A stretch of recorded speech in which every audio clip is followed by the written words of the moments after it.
incredible. Cannot wait to see World Series Warzone. But Picnic Basket, can they replicate that successful 40-point game in Game 2? We didn't get the chance to watch them a lot, so I want to see them off the rip and see what they're up to.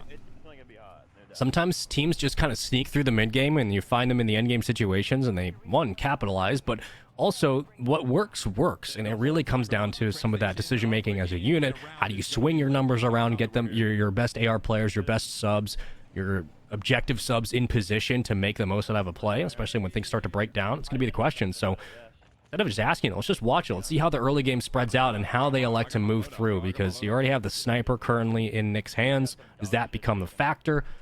If not, who will pick it up, if at all? At the start, you got a Lockman in his hands, feeling comfortable. Comfortable indeed. Looking solid, liking it. By the way, did you see that zone space? That zone was... Yeah, so that's going to be up like interesting. Northeast. Yeah, it's going to be interesting because it's all northeast. There's a ton of water northeast. And on top of that, some of the zone was actually out of the map already. So everybody who's south is going to have to rotate up, and it's going to be so difficult to do because there's so many hard buildings that you have to walk through, rooftops that you have to get through. I'd say starting your rotation a bit early is going to be the way to play this, because you want to set up obviously for those future circles. Doing so, you can play that gatekeeper role and eliminate players who are trying to, you know, themselves get a better positioning within the future zones. But yeah, that southeast is going to be nutty. I can't wait to see how that's going to end, because that's going to be Mall, City Hall, Central Station, University, which is where Joewo and them like to go. So a lot of great teams going to be hovered around that area. They don't even have to move. And again, it brings back the conversation of layers, right? And maybe that is what brought down Breadman and company last time, because we saw them turtle up just defensively while they were waiting for opportunities around the loadout drop to pick off teams. If you start to turtle up a little bit too long, that's where it feels like things go wrong more quickly. You get more opportunities to get picked off. But whether or not it just comes down to hunkering in a position and waiting for your chance, that is up to the discretion of the players. But so far, it has worked out that if you stay on the move, you're probably going to have an opportunity to make it to the end game for a lot of squads. Specifically, working off the gun skill alone, it's been a factor for them late in these tournaments for the past couple of weeks. But in a very dangerous spot, essentially no man's land, with streaks raining above and more challenges from the right side as you will eventually drop. But for the moment, things start to even on out. Back to the rooftops we go. Over to Swagg. See what he's doing. Zabwiz's roster over there with Inshin. We talked about them, you know, kind of replacing, well, not replacing, but filling in for FIFA Kill. And clearly not having a good time on top of the university building. And like you said, now over to Swagg, a team that I like to watch a lot, because not only are they dominant, not only did they qualify for global finals, but they're a team that is trying to always develop themselves and figure out what they need to do to work. And the reason why I say that is because they haven't found much success in the Vondel battles. They just really haven't. But now that the full trio is here, you've got Super Evan, you've got Z-Color, you got Swagg. This is the roster that made it into the global finals. They can do anything. I want to see them break into top 5, because they're such a great team, but one of their struggles is they always find Swagg or Z-Colors for some reason in that order by themselves, forced to stay up. They get pressured, and then they're all gone early on. So they need to work on surviving to late game. And this is a squad that seems to be favoring kind of the high ground approach a little bit more this week, because the first couple of events, it seemed like they were really, again, like you said, like kind of taking those close quarters engagements, maybe forcing the one-on-one challenges on the ground. It didn't usually work. They have the movement and the technical ability to get out of those gunfights and to win those, but it just wasn't landing. So again, small changes to the game plan might be enough to propel some of our mid-pack teams that have high ground potential, have high placement potential towards the end game a little bit more consistently. It just comes down to, again, executing, especially in the biggest tournament so far. Of course, week 4 matters the most, but here we go. Super Evan on rotation. Going to try to hunt down at least a trio in his way. Numbers continue to move. One on the far outskirts. I think that's Swagg who's sitting back. Yep. So this is a high-risk, high-reward situation.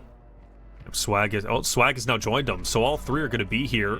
Mortar strike up top, that might funnel his opponents down low, which is what they're wanting to do, but they're not pumping the brakes. It's all gas at this moment. Super Evan has officially gone up top, and I thought I saw an opponent all the way at the end. Maybe I'm wrong, but now he is going to be behind someone, and he was setting up the trap to pounce on one who was just, unbeknownst to him, getting pushed from behind. He was sitting on top of the rooftop, but we'll see what ends up happening there. I'll keep a look onto the kill feed, but Biffle onto the normal high ground, as they typically are. Pings are being dropped, but no elimination so far. Last initial, they were sitting at 3-4, or at least Biffle was. This time around seems to be a bit slower. You're not going to be able to live in that smoke for long. Trust me. This is not a player with an AR in his hand that is going to miss in that situation. 48 seconds to go. One will fall, though. A little bit of overcommit there from Sage. But you won't get punished. The longer you stay up here, if you're Biffle, just to kill time, the more quickly your teammate gets back. That's the most important thing. This kill will help, though. Oh, quick burn. Okay, flanked gets the better of Biffle on this one. But they should have at least 2 back up for that trio regardless. It's a nice reposition. Yeah, that was flanked right from Attract and Smixy's roster. They're challenging the top dogs. I love that. Something they haven't done before. It's not that they're scared to do so. They just had a different game plan, a different, idea of how they wanted to play Vondel battles. Now it seems as if they're getting mixy, they're getting scrappy, and they're pushing the top dogs, which is something I want to see them do because they're top dogs themselves. They're going to global finals, and they can challenge anyone. Now on board with Hisoka. See what he's up to. Second place so far. Not bad from them. And picking up 2 elims. Smokes are out. Let's get kitted up. Get every plate that we can potentially get. And then let's go back on the hunt. You got 2 elims. I think that was Louis CM who dropped. So, again, just keep that in the back of your mind. UAV does help. You got zone to your back, so like all you have to worry about is sounds dumb. Just hold W key, move forward. You don't have to worry about being pinched, but it does present its entirely different set of challenges. This is maybe your best opportunity with that coverage behind, just to take your attention to the skies and start picking off some of those scouts. Tracked is down, flanked, kind of hanging back. I'm looking at the map. Smixy, I believe. Yeah, right next to her. Okay, right next to him, excuse me. So you've got this duo, and Smixy is not one to be shy about pouncing, and it looks as if she's kind of trying to do that. I think she's now jumped out to join that of Attract, who's going to be just off to the right. Flanked is most likely going to be the one to kind of hang back. And let's not forget who they just eliminated earlier. It was Biffle. So if any of them stayed alive on that roster, they're coming back to challenge Flanked, Attract, and Smixy. And they've got their head on a swivel. Player in the water potentially, and Flanked is scouting everywhere. Oh, Smixy has one cracked. Well, she has the down as well. Okay, so those are the good comms. He's got to attack Siege, dude. What a weird... I think they have another around. Attract does fall, but Smixy's there for the cleanup. That's why you work in pairs, continue to stack. And these are the situations that this trio really thrives in, right? Like, they had to clean up the early game. It looks like they've done it so far, and now they can reap the rewards of it because they're in position to have Smixy be that entry sub. You got a Guardian Angel behind you and Attract for had he not gone down. It's a little bit easier to stack on the gunfight regardless, though. You still have 2 members up. And this is why you keep Flank pulled off the play. Because if things break down, he's the last line of defense. He's the one covering the rotation, making sure you have the support as a Guardian Angel to clean up that kill. Smixy can just try to bait attention away from the gunfight. This is a nice recovery back into the water from this trio. Back to full strength yet again. This is what we wanted to see from this group that was struggling in the first couple of weeks. It finally comes to full fruition here. Nice. That's going to be Believe dropping. So Sean J, Intex Believe, that's who they've been fighting. Now, it's just a question of no, it's a team wipe, so they're gone. That's going to be the end of Sean J for game number 2. And now they can work their way onto another trio. And Smixy opting to stay in the open just a little bit longer. Stay next to this water. Meanwhile, into the water we go as a fight has broke out. And now we're on board with Unrational, who's playing with Gorgo and Scumman, and this roster I love. They were so great last week. Beautiful in games, and I want to say, where did they place in terms of? I think did they even get top 5? No, they didn't. They didn't even break into top 10. Yeah, they did. Top 5. They got 5th around place. 119 points. So yeah, they were around like literally top 5. Right on the cusp. Right behind him was a FIFA kill, of course, at Enshian, won 116 points, so 6-7. Yeah, they just scraped through. That's a squad we expect to compete for maybe top 6, top 5 potential all throughout today. It'll be fun to keep our eyes on them for sure. So far, starting today, they find themselves around 13th with only 8 points. So big game 2 for them. But here we go.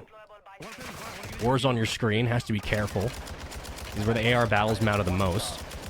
More players favoring the water for the rotation. You can't really blame them with kind of the central location it's in with how these zones have rotated. But now comes down to the layer discussion we're going to bring back up where Reflections, all right, like, do we turtle up here? Do we take the gunfights as they come to us? Or do we try to force the issue on rotation and get out with our lives? Oh, they've got the rooftop. They're going to stay up here because if this does end up being the final zone on this rooftop, then a hill lot potential could be the play. True. You want to have that high ground as opposed to having the low ground. And something, by the way, that Wars is using is that tack. He's got the extended mag, but he's got the iron sights. That was meta from last week. Lucky was quick to point that out. And it beams, as you can see. Plates are broken. He can't hit that final shot to drop the player.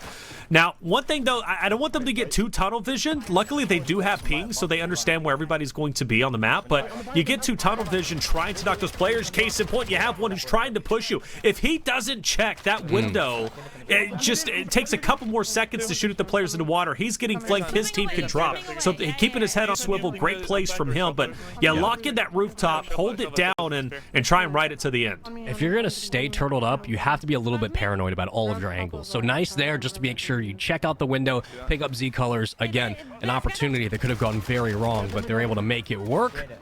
More shots continue to tag. Louis CM drops again. We've seen that a couple of times in this game alone. 5 eliminations on the board, though. Wars moves into position. Not the Lockman, but it still can do damage. At least tags enough, and he has information here. This is not a gunfight you want to re-engage freely. You need help. Well, he does enough with the shots to take out King AJ, so there's one. Yeah, they want to get all these eliminations, and the reason why is they want to secure as much of this rooftop as possible so they can just rain down bullets below. And I thought Wars was getting dropped on. He thought that as well, but the player dips onto the inside. He'll most likely have to re-engage that player later on if he makes his way up. But for the most part, Wars and his crew have won the battle for the rooftop, which is going to give them such an advantage as we move further and deeper into endgame. And this is our second place team from last week, and they did so in such tremendous fashion, winning a couple of games. In fact, winning game number 8 with 32 eliminations. So this is a roster space that can get a ton of eliminations and could very well disrupt first place. Yeah, but here's the tough part right now is that, yes, they have the zone behind them, but they got 30 seconds to rotate uphill. You have to move up on positioning. You don't have the altitude for the moment, so you're in a bit of a kill box. If you get unlucky, you're probably going to see a couple ARs looking at you from the clock tower. You have to make sure you cover all of your angles and move quickly. You cannot waste a lot of time disseminating information as an IGL. You have to make the call and move as a unit. Unfortunately, they wait a little bit too long. Z Colors comes back from the grave, gets a bit of revenge, and will take down at least one. But Smixy's been setting up camp, having a grand old time here in the river, and that's a trio that has stayed alive longer than we would have expected in that position. It'll be interesting to see what they can do in the endgame. Yeah, in that position in the water, right? Normally teams get finished off very quickly there. But even before the water, it's incredible that they're still alive given the fact that they were challenging Biffle's roster off of the rip and they were winning. We saw Biffle's perspective as he gets dropped, and I believe it was Flanked who took him down, or it was either Flanked or Attract, but they have done so well this game, and it could be a game to truly set them up because they already came in with the top position from at least from game number 1. So going into game number 2 as we're currently here, they could absolutely, it could be huge. They could, I don't know, break into top 5 because they're currently in 7th at the moment. Natasha, though, is a very talented player. She's one of our females competing today. She's sitting at 2 eliminations, and instead of having the high ground, as we saw Warzone go up there, they're going to have the low ground.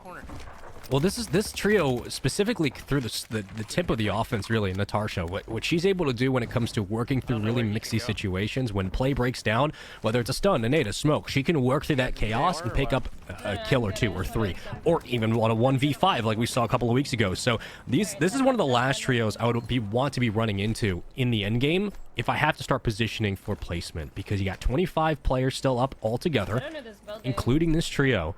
You're having to run into their line of sight. Everybody's still up. She is one of the hardest kills on the map. I mean, you look at just the stack we have for the end game here. This is going to be a really brutal final couple of rotations for some of our top trios. But numbers are still down. Have to be careful. Attract. Only a couple of plates to work with here. And Flanked should come back into the play, barring dangerous shots from the smoke, and he will. It's going to be a tough rotate, though. We mentioned Smixy, kind of hanging out in the water with their crew. Seems like they haven't left this area, and now they've lost Smixy. And now, on top of that, they also have to break into the open, which they were already getting shot. That team's not going to forget about you.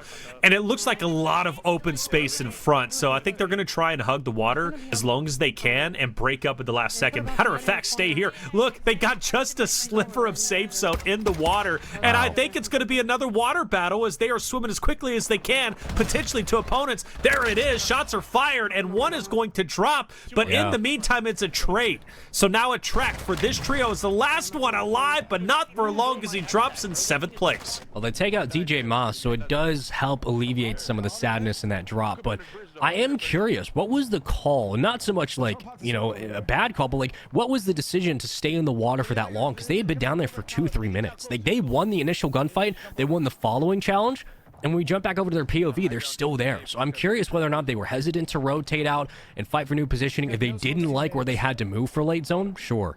But I am wondering, could there have been a better play available? Because right now, again, it looks like Hisoka and company are more than capable of being set up for the win here. You got Hisoka leading the charge. Behind you at Sentry.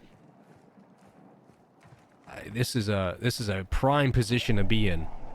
With the circle starting to close. Indeed. Like you said, circle starting to close. And they're pushing as quickly as they can through the smoke. But did they rotate a bit too early? Down we go. Oh, no. Perfect timing space. Even though they do lose a player, you've got Hisoka and Skullface, who now should be looking at everybody pushing into them. Spots a player onto the bridge, and he's going to take this little gondola on the edge here. Perfect. This is a great positioning to be in. Oh, I think anyways. But somehow gets pushed. I have no idea from where. And into the water we go. And Skullface is just desperately trying to stay alive as long as he can. He's the last remaining player. Yeah, you're locked up here. Like, there's nowhere to go. You have to take a gunfight. That player's not paying attention. They don't clean up the player in the water.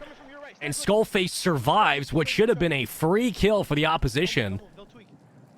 And you can play a heady here. Just it comes down to, it literally comes down to a quick trade. Like, if you have numbers up, you fly together. There's no way Skullface can take 2 at a time. But if Skullface can play the patience and get players to not pay attention, he absolutely can close out this game.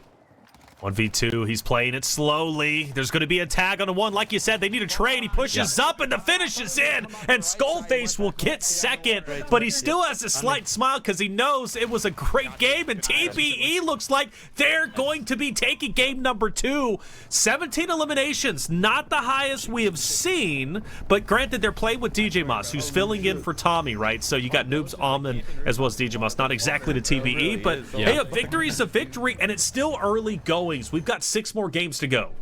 And you take out arguably the second best team maybe in the tournament there. And if you're Biffle Company, you love that. You're like, look, they got second. Okay, they didn't get first. The multiplier doesn't kick in too much. But if your team